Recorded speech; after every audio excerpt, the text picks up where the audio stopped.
Terobosan baru dari Presiden Republik Indonesia Prabowo Subianto. Demi kemajuan sepak bola Indonesia, Presiden akan menaturalisasi anggota DPR untuk menggantikan para anggota DPR yang menghambat kemajuan sepak bola Indonesia. Berikut fakta lengkapnya. Pernyataan keras pandit sepak bola Indonesia, Coach Justinus Laksana. Jika timnas Indonesia gagal finish peringkat 4 pada putaran ketiga ini, Shin Tae-yong wajib dipecat. Apakah Shin Tae-yong bisa mencapai target realistisnya? Simak baik-baik. Ya ampun, sampai segitunya. Tanpa disadari, ternyata timnas Jepang melakukan trik licik ini untuk tumbangkan timnas Indonesia di GBK. Apakah itu?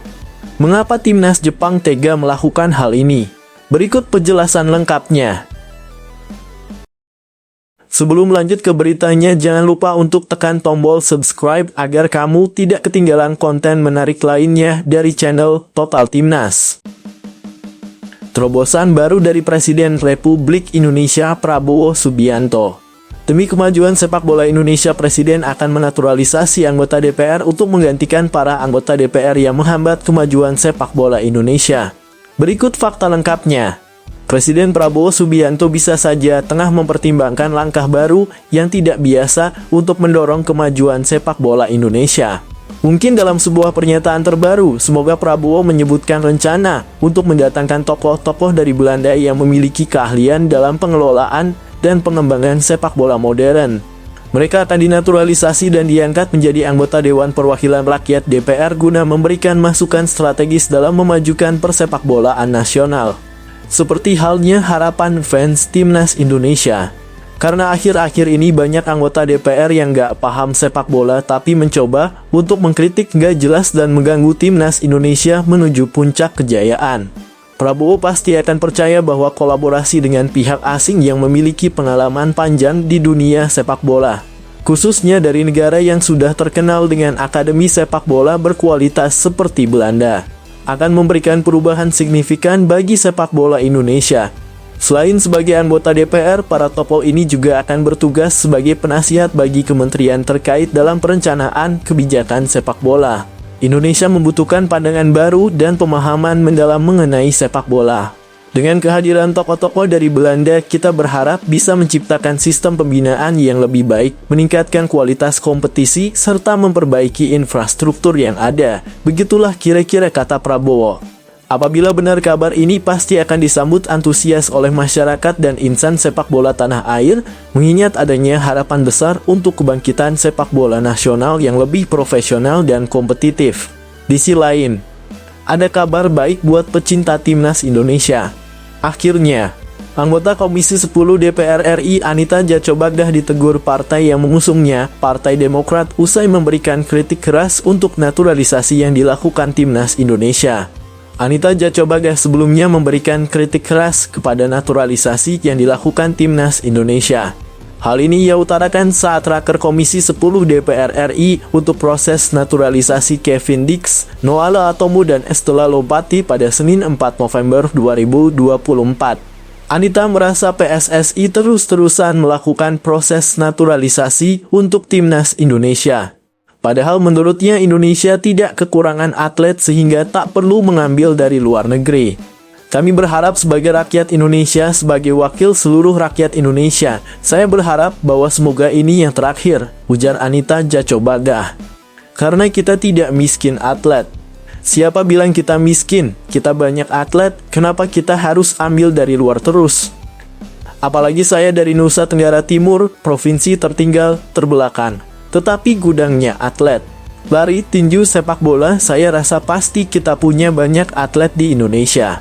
Pertanyaan saya, kenapa kita harus mengambil dari luar, tambahnya. Usai kritik keras tersebut, Instagram Anita mendapat serangan puluhan ribu komentar dari warganet.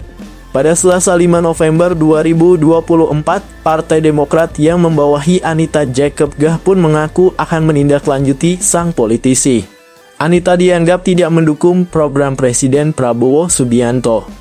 Terima kasih infonya sahabat, kami akan tindak lanjuti Anita Jachobagdah, tulis akun TikTok resmi Partai Demokrat saat menjawab pertanyaan netizen. Demokrat bersama Presiden Prabowo mendukung kebangkitan sepak bola Indonesia, tambahnya. Sementara itu, kritik keras Anita tak mempengaruhi PSSI yang akan tetap melakukan kebijakan naturalisasi di masa mendatang. Bagaimana guys menurut kalian? Apakah Presiden Prabowo perlu menaturalisasi anggota DPR yang paham sepak bola untuk mendukung persepakbolaan Indonesia? Dan apakah kalian setuju dengan hal itu? Coba tulis tanggapan kalian pada komentar di bawah ini ya.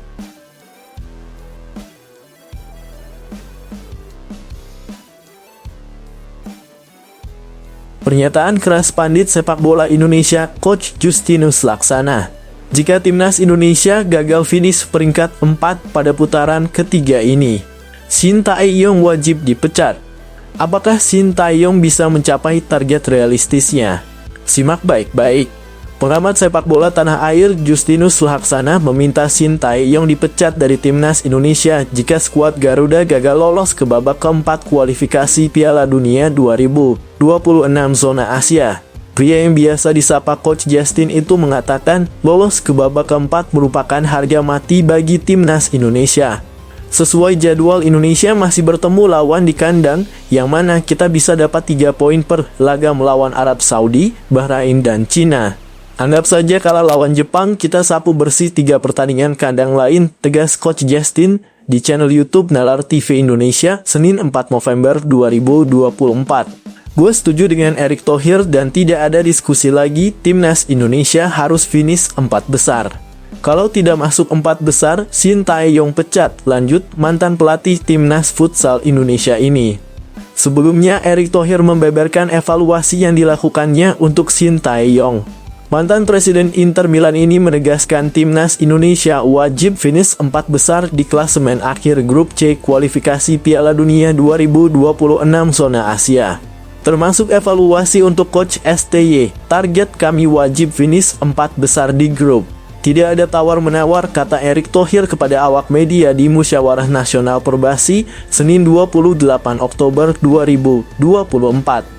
Lantas, seberapa besar peluang timnas Indonesia finish di posisi 4 besar grup C? Peluang itu sangat terbuka.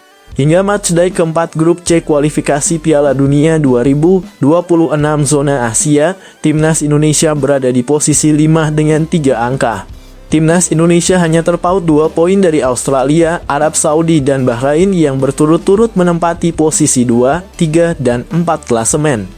Seperti yang diutarakan Coach Justin, timnas Indonesia hampir pasti menyegel posisi 4 besar jika memenangkan 3 dari 4 laga kandang sisa. Koleksi 11 angka disinyalir sudah cukup mengantarkan timnas Indonesia ke babak keempat kualifikasi Piala Dunia 2026 zona Asia. Jika lolos ke babak keempat kualifikasi Piala Dunia 2026 zona Asia, timnas Indonesia akan bersaing dengan 5 negara lain, total 6 negara.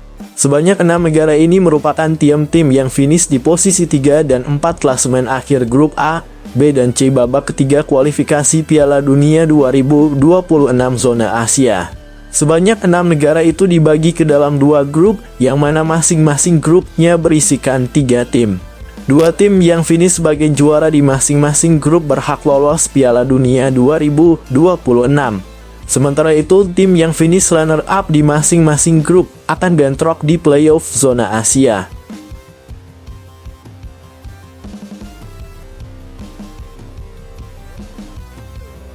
Ya ampun, sampai segitunya. Tanpa disadari, ternyata timnas Jepang melakukan trik licik ini untuk tumbangkan timnas Indonesia di GBK. Apakah itu? Mengapa timnas Jepang tega melakukan hal ini? Berikut penjelasan lengkapnya. Strategi licik timnas Jepang untuk menumbangkan timnas Indonesia di matchday kelima grup C kualifikasi Piala Dunia 2026 zona Asia akan diulas channel Total Timnas. Awalnya laga timnas Indonesia versus Jepang sedianya digelar di Stadion Utama Gelora Bung Karno SUGBK pada Kamis 14 November 2024 malam waktu Indonesia Barat. Namun Federasi Sepak Bola Jepang JFA meminta laga timnas Indonesia versus Jepang dimundurkan 1 hari dari 14 menjadi 15 November 2024. Setelah JFA meminta izin kepada PSSI dan FIFA, laga pun mundur satu hari menjadi Jumat, 15 November 2024 pukul 19.00 waktu Indonesia Barat. Lantas, apa alasan JFA memundurkan jadwal laga Timnas Indonesia versus Jepang? Beredar kabar, Jepang meminta laga diundur karena Takefusa Kubo dan kawan-kawan membutuhkan waktu istirahat lebih panjang. Sebab, mayoritas personil Timnas Jepang bermain di Eropa. Untuk terbang dari Eropa ke Indonesia membutuhkan waktu yang panjang, yang mana biasanya membutuhkan lebih dari 12 jam penerbangan. Mundurnya laga ini sejatinya merugikan Timnas Indonesia. Sebab persiapan Timnas Indonesia jelang menjamu Arab Saudi di matchday ke-6 grup C kualifikasi Piala Dunia 2026 zona Asia pada Selasa 19 November 2024 malam waktu Indonesia Barat menjadi terganggu. Jika laga digelar pada Kamis 14 November 2024, Tom Haye dan kawan-kawan bisa menjalani recovery pada Jumat 15 November 2024. Sementara itu, karena laga digelar pada Jumat 15 November 2024, Ragnar Oratmangoen dan kawan-kawan baru bisa menjalani recovery pada Sabtu 16 November 2024. Sekarang harapannya perubahan jadwal tidak memengaruhi persiapan Timnas Indonesia. Skuad asuhan Shin Tae-yong diharapkan bisa menggilas Jepang dan Arab Saudi pada FIFA Matchday November 2024. PSSI menargetkan Timnas Indonesia meraup 4 angka kontra Jepang dan Arab Saudi. Tambahan 4 poin dibutuhkan Timnas Indonesia untuk menjaga peluang merealisasikan target, yakni lolos ke babak keempat kualifikasi Piala Dunia 2026 zona Asia.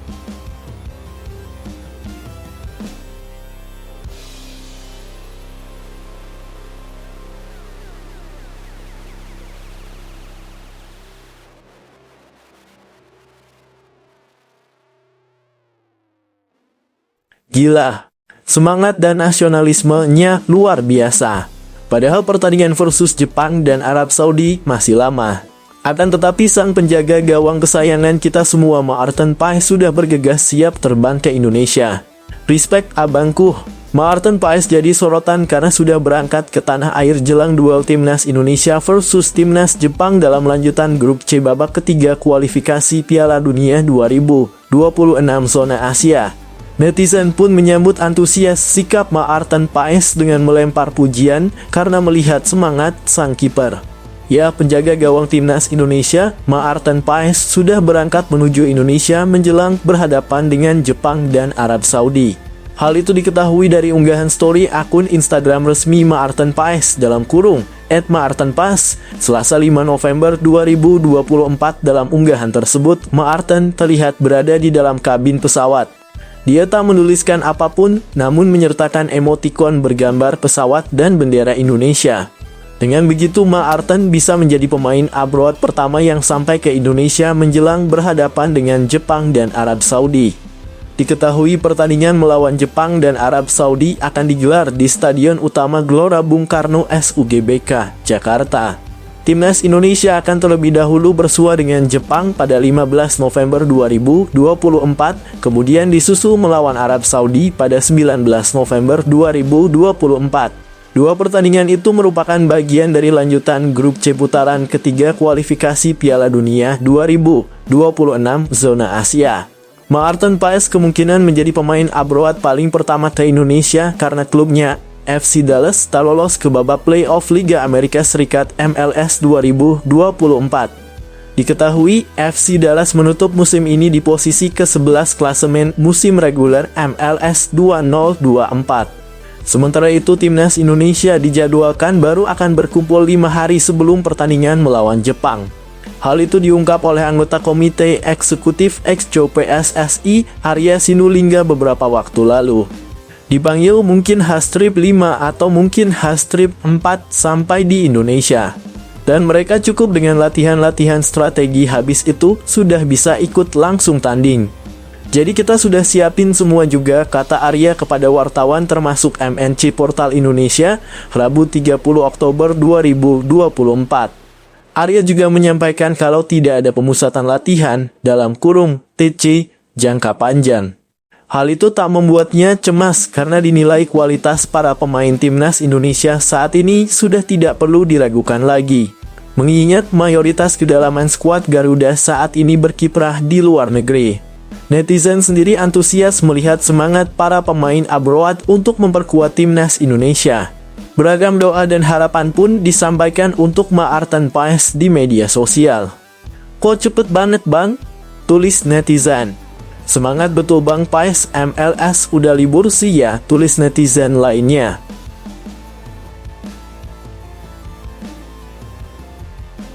Anggota Komisi 10 DPR RI Anita Jachobagah mengkritik keras naturalisasi pemain timnas Indonesia yang terus dilakukan PSSI.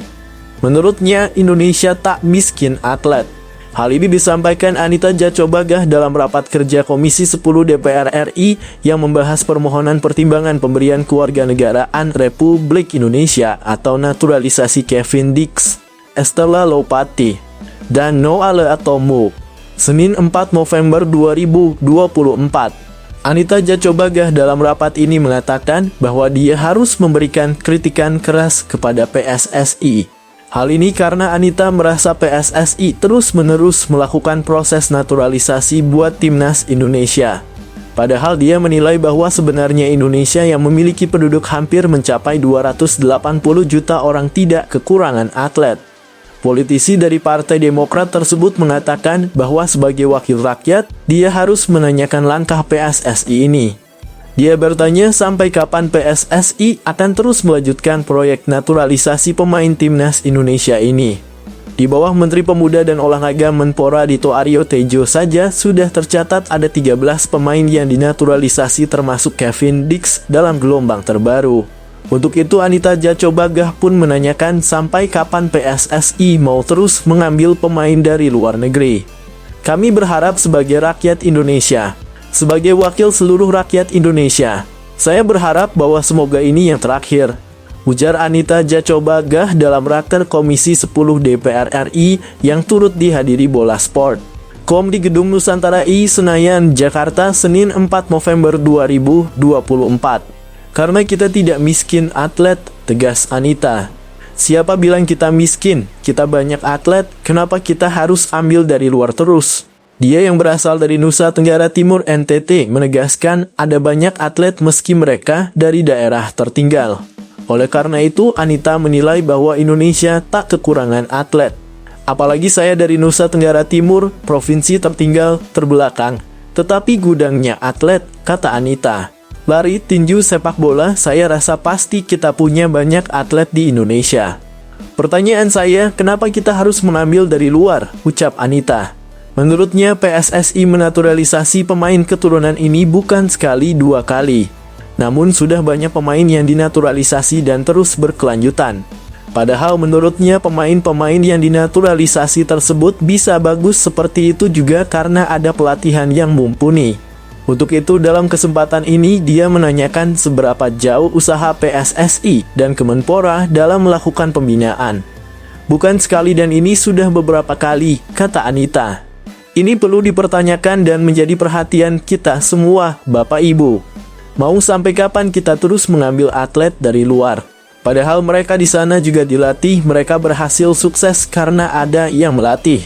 Oleh karena itu, Anita menekankan langkah apa yang harus dilakukan PSSI dan Kemenpora untuk mencetak pemain-pemain hebat sehingga tidak hanya mengambil pemain-pemain dari luar negeri.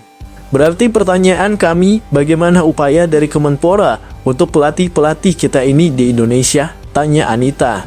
"Kalau perlu jangan pemainnya yang kita ambil, tetapi pelatihnya yang kita ambil. Kalau misalnya pelatih-pelatih kita dianggap belum mampu mencetak atlet-atlet luar biasa," jelasnya. "Kita lihat kemarin kita ambil pemain-pemain dari luar dan belum berhasil juga, itu kita bicara tentang keberhasilan. Untuk 3 atlet yang luar biasa ini kami berharap mereka memberikan yang terbaik buat Indonesia. Tetapi bagaimana kalau ini gagal lagi? Jangan kita ulangi lagi, panggil dari luar tetapi tidak membanggakan." Lebih lanjut, dia menekankan bahwa Indonesia memiliki banyak atlet bagus apabila dilatih dengan baik. "Saya yakin atlet Indonesia punya fisik yang kuat asal tepat pembinaannya, bagaimana Kemenpora mendidik mereka," tutur Anita. Kalau kita bisa membanggakan Indonesia dengan anak-anak lain, kenapa kita harus ambil dari luar? Tegas Anita. Semoga saja Pak Prabowo tak tinggal diam dengan pernyataan aneh dan konyol anggota DPR tersebut. Siapa saja yang menyenggol timnas Indonesia harus langsung dipecat secepatnya. Karena sama saja tidak ingin negara ini maju dan berkembang. Ayo Pak Prabowo segera ambil tindakan tegas pecat anggota dewan yang ganggu timnas Indonesia tersebut. Agar para anggota DPR yang lain juga tidak sembarangan ngomong terhadap program naturalisasi ini. Bagaimana guys menurut kalian dengan pernyataan aneh dan konyol anggota DPR tersebut? Coba berikan tanggapan kalian pada komentar di bawah ini ya. Alhamdulillah, timnas Indonesia tak ada kendala. Full kekuatan jelang melawan Jepang dan Arab Saudi. Para pemain siap tempur akan berikan hal ini untuk timnas Indonesia demi lolos Piala Dunia 2026 zona Asia. Manajer timnas Indonesia Sumarji menjawab kekhawatiran publik soal cederanya beberapa pemain kunci skuad Garuda. Apalagi timnas Indonesia bakal menghadapi Jepang dan Arab Saudi di Stadion Utama Gelora Bung Karno, Jakarta. Laga tersebut bakal digelar pada 15 dan 19 November 2024 dalam lanjutan kualifikasi Piala Dunia 2026 zona Asia. Skuad Garuda diganggu oleh isu cederanya pemain kunci. Nama pertama adalah Mads Hilgers. Pemain 23 tahun tersebut mengalami cedera hamstring saat membela klubnya FC Twente. Kala itu ia mengalami cedera saat FC Twente menghadapi Willem II di ajang Eredivisie 2024/2025 pada Sabtu 2 November 2024 lalu. Dirinya hanya main 45 menit dalam laga tersebut. Pada laga tersebut, bek berusia 23 tahun itu hanya bermain setengah babak sebelum diganti oleh Gustav Lagerbielke pada menit ke-46. Nama berikutnya yang dikabarkan mengalami cedera adalah Yakob dan Yance Sayuri. Keduanya cedera saat Malut United menantang Persita Tangerang. Meski begitu, Sumarji membantah kabar tersebut. Pihaknya menegaskan bahwa kondisi para pemain timnas Indonesia sudah siap tempur. Seluruh pemain timnas Indonesia sudah siap beradu lawan Jepang dan Arab Saudi. Sampai pagi ini tadi saya tanya ke sekretaris tim, ujar Sumarji pada Selasa 5 November 2024. Tidak ada telepon dari para pemain yang memberitahu kalau mereka tidak bisa hadir. Jadi semua pemain yang dipanggil siap datang, termasuk Mads Hilgers. Para pemain bakal berkumpul di Jakarta 10 November nanti, jelas Sumarji. Timnas Indonesia saat ini menempati peringkat kelima grup C dengan 3 poin dari 4 laga yang telah dijalani. Itu setelah dari 4 pertandingan tersebut, Rizky Ridho dan kolega meraih 3 hasil imbang dan menderita 1 kekalahan.